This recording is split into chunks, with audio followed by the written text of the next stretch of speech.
Hello everyone, आप सभी का मेरे इस यूट्यूब चैनल में स्वागत है। और आज हम जिस टॉपिक के बारे में पढ़ेंगे वो है डीएनए का स्ट्रक्चर और वाटसन और क्रिक का डीएनए मॉडल है। और एक क्वेश्चन और जो आते हैं वो 12th में इस क्वेश्चन आते हैं कि मनुष्य में आनुवांशिकता हेतु उत्तरदायी नाभिकीय अम्ल कौन सा है, उसकी संरचना। तो उसके लिए आएगा कि मनुष्य में आनुवांशिकता हेतु उत्तरदायी नाभिकीय अम्ल कौन से हो जाएंगे, तो डीएनए।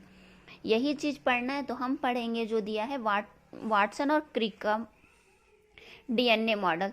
तो सबसे पहले क्या है, वाटसन तथा क्रिक ने सन 1953 में अणुओं की संरचना को बताया और जिसके लिए 1962 में इन्हें क्या प्राप्त हुआ था, नोबेल पुरस्कार प्राप्त हुआ था। तो ये याद रखेंगे कि वाटसन और क्रिक ने कब 1953 में अणुओं की संरचना के बारे में बताया और इसके लिए 1962 में इन्हें क्या मिला था, नोबेल पुरस्कार मिला था। अब दिया है कि इसके डीएनए की हम संरचना के बारे में पढ़ेंगे कि डीएनए की संरचना होती कैसी है। तो इसके लिए सबसे पहले क्या दिया गया है, डीएनए का स्ट्रक्चर।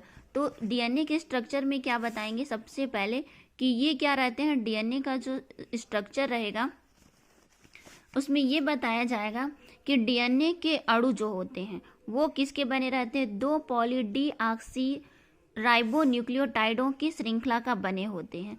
तो इसमें मैं लिखी हूँ, देख लीजिए आप लोग कि डीएनए अणु 2 पॉली डीऑक्सी राइबोस न्यूक्लियोटाइड श्रृंखलाओं का बना होता है और ये श्रृंखलाएं घुमावदार सीढ़ी के समान होती है। ये क्या होती है, घुमावदार सीढ़ी के समान होती है और केंद्रीय अक्ष के चारों तरफ कुंडलित रहती है।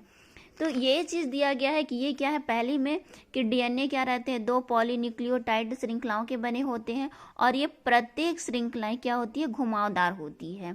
उसके बाद क्या है कि दोनों स्तंभों को जोड़ने के लिए इनके जो दोनों स्तंभ हैं, एक क्या हो गई, एक स्तंभ ये हो गई और एक स्तंभ ये हो गई, इन दोनों को जोड़ने का काम कौन करता है, तो दोनों डंडे दिए गए हैं।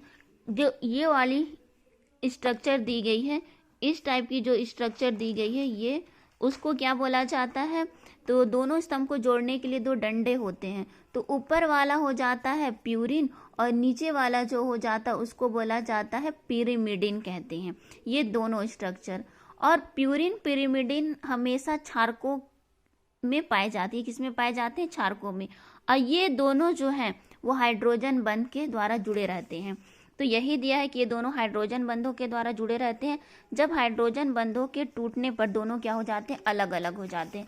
जब ये क्या हो जाते हैं, अलग अलग हो जाते हैं, तो इसमें क्या पाए जाते हैं, प्यूरिन पिरिमिडिन्स के प्रत्येक जोड़े में एडेनिन थाइमिन ग्वानिन। तो ये सारी चीजें दी गई हैं। देखिए यहाँ पे ये क्या है, एडेनिन थाइमिन के साथ जुड़ा रहता है और ग्वानिन साइटोसिन के साथ जुड़ा रहता है। इसमें क्या है, ये शर्करा है, शर्करा के बाद फास्फेट समूह है और ये क्या रहते हैं, एडेनिन थाइमिन के साथ डबल बॉन्ड के साथ जुड़े रहते हैं और ग्वानिन साइटोसिन के साथ क्या रहते हैं, डबल बॉन्ड ट्रिपल बॉन्ड के साथ, मतलब इसमें क्या पाए जाएंगे, त्रिबंध के रूप में पाए जाते हैं। और ये सभी जो बंध होते हैं वो हाइड्रोजन बंध होते हैं। उसके बाद बताएंगे कि दोनों न्यूक्लियोटाइड की बीच की दूरी, मतलब ये दोनों न्यूक्लियोटाइड इनके बीच की दूरी कितनी हो जाएगी, 3.4 एंगस्ट्रॉन होती है और इनका व्यास कितना हो जाता, प्रत्येक कुंडलन, ये प्रत्येक कुंडलन है, इनका व्यास कितना हो जाएगा, 20 एंगस्ट्रॉन होती है। अब प्रत्येक कुंडली की लंबाई कितनी होती है, 34 एंगस्ट्रॉन होती है।